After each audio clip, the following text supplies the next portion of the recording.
The importance of AI business mentors. Today I'm joined with Alex Drew, who has the oldest mentors program and had a mentorship program for a long time. And we've spoke a lot about this over the years. And I believe it's become even more important nowadays in the AI world of having a good mentorship kind of team of people around you that can help elevate your knowledge. And sometimes a mentor could be a no person. So stop wasting money in certain areas. But why do you think it's important to have some, not even a single, but multiple mentors around you?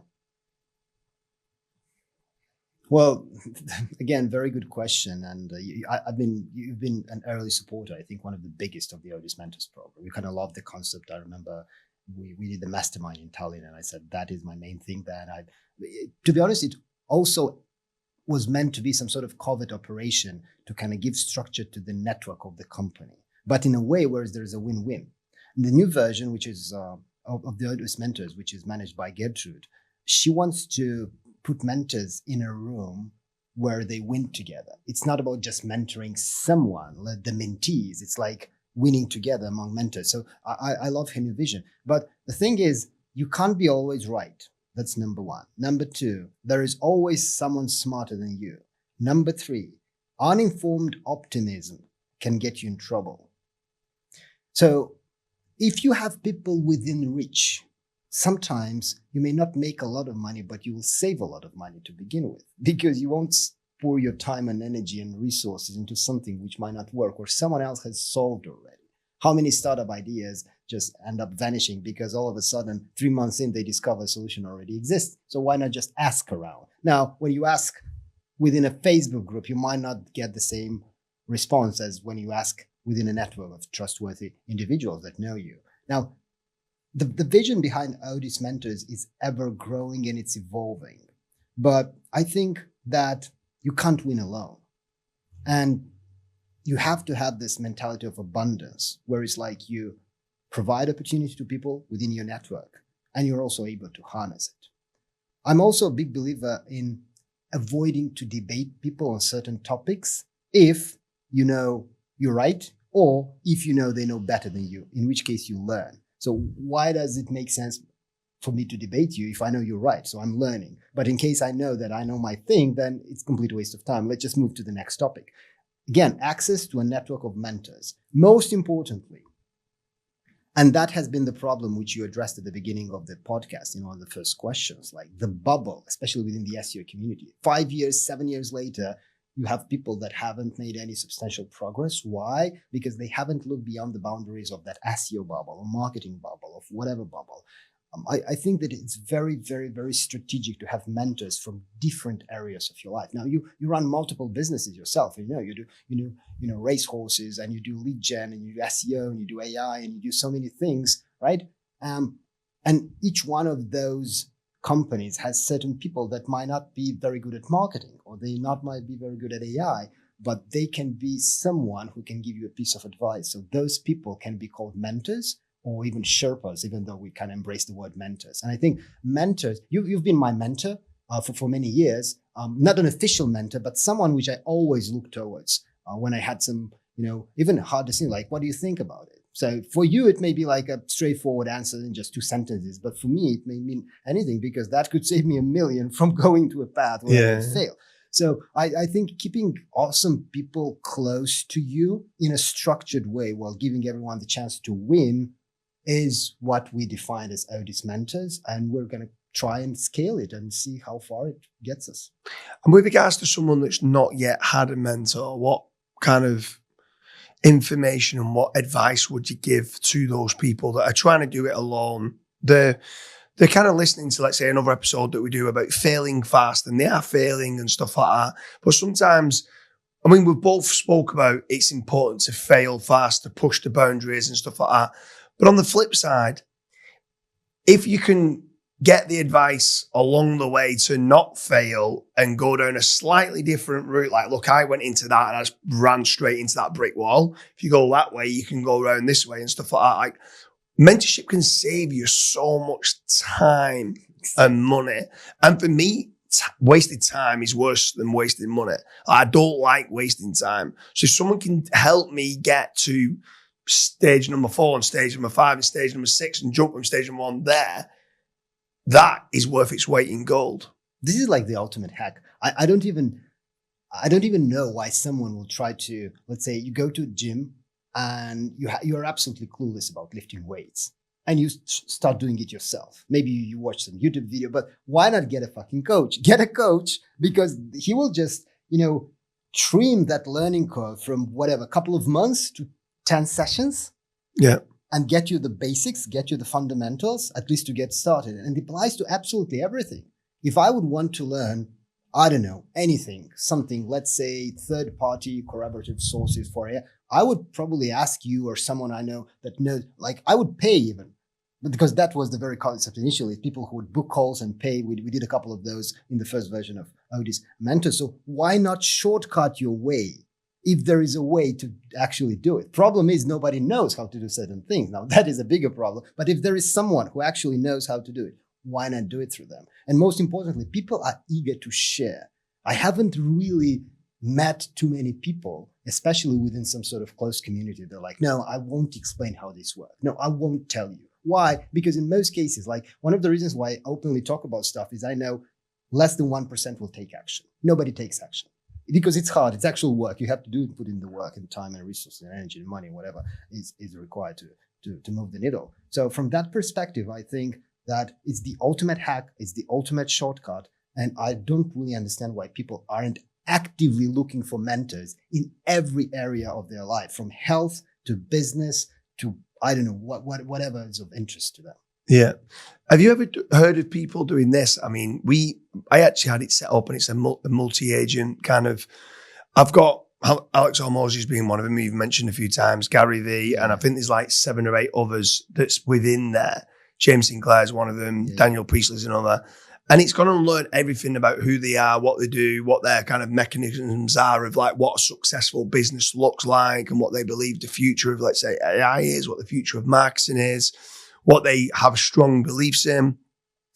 And I kind of throw ideas in there and they all come back with different ideas of what they believe I should do. And it's so bizarre how different they come back with. But what it does to me is there isn't ever they're always right, they're always wrong. The ideation part, it's annoying for the wife, if I'm being honest with you, because what ends up happening is in my subconscious, without even me knowing it, 48 hours later, I wake up at 2 o'clock in the morning, it's a ding. I've got the idea. And it's normally from an amalgamation of a few different ideas. And I've actually now started to use, it's created within Claude. And it speaks to each other. And I don't know what your thoughts are of that, whether you've got something similar to that or you've heard about having people like that and who you probably would do it with. But it's like I've got another one, which is a no mentor. So I give it advice. So I give it an idea and say, look, I'm on about putting this amount of money into this business. It does this and it does that. And it gives me all the reasons why it's a bad idea. And because I'm very, very, very optimistic about everything. And I'm like, yeah, this is going to work. This is going to work. And then there's one thing that I'm like, I'm doing too much. Like I need to stop spreading myself too thin. So I need that person to come back to me, or I need an AI agent to come back to me and give me the reasons why I shouldn't. And then at that point, it's then going, give me all the reasons why you think I should. And then I've got another agent then comes back and I give it the pros and give it the cons of all the reasons. No, I think it's because it's great because of this, this, and this. And then give it the no person's thing. And it almost comes back with a score. And unless it's scoring above 75%, I don't do it. And actually, a lot of them that I probably would have done only scored 60%. And then it ends up me being like, but what it allows me to do is save all my ideas that I had and I can put it in the order of and I'm not saying it's always right on the scoring, but it's pretty damn good. And it allows me to prioritize. And some of them come back with like 10%. I'm just like, right, bin that idea, get it out my brain because it's a really bad idea because of this. I didn't even think about compliance of scaling that out. And I'm like, that's going to massively slow things down where there might be other industries that isn't compliant and you're not needing to do that. And I'm like, I can scale that bit out like I want to with AI agents and stuff. So it's just, things on that front? And do you ever do anything with the LLMs to help you on there, to give you advice? Yeah, to be honest, I haven't positioned it as a mentor, but I would ask it to challenge the ideas or to find, 3 to 5 to 10 reasons why it would fail and when it would fail. Sort of like, again, reverse success. It's not going to be successful. It will fail. Help me understand when and why and what would be those decisions that kind of made it fail. And then when it does that, now let's fix them and let's try again. So I think, generally speaking, a very well-trained LLM or a focused one, or regardless if you give it a persona background, it could be a mentor in a way. And you could have multiple mentors. And the beautiful part is with this more advanced sort of like agentic type of AI, that they learn based on their own iteration of things that they say and the context they get from you. They actually become better. Like Hermes, I've heard that it's much better, given it kind of compounds on the knowledge it is given. And if you have enough context or enough, give it access to data, it can actually help you.